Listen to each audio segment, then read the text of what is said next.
Morning po, magta-try po tayo ng Mountain Dew today. Yung Mountain Dew Zero po. But before I do that, may mga nagpapa-shoutout po. Shoutout po kay Teresa Tamayo ng Bacolod City. Thank you for watching. Reggie Guela, Quezon City. At saka kay Anwar Balangi, Alaminos, Pangasinan. So yun po, baseline po muna tayo.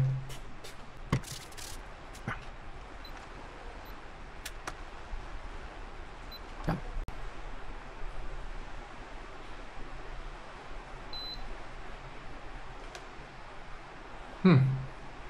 97. Tama-tama.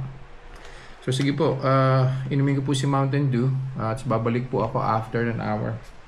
So as always, 200 ml lang po yung itatry po natin. Same with the other soft drinks that we've tested.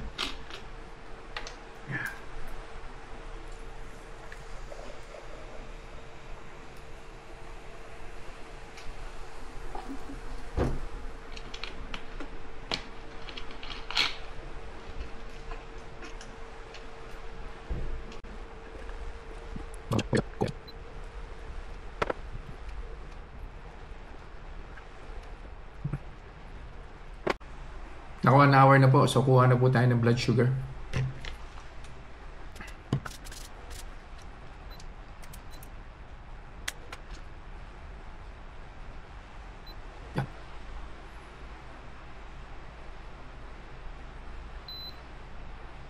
Meron din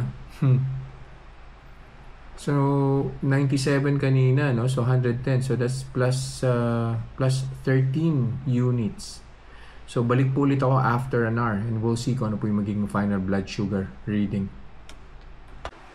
Final blood sugar reading na po tayo.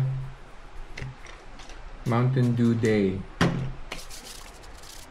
Yeah.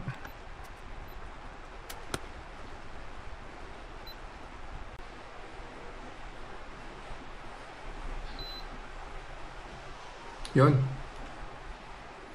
Bumaba na po siya, 106. So, sobrang minimal naman po. Again, wala naman pong problema rin sa blood sugar spike, but of course, we have to be mindful na soft drinks po yan.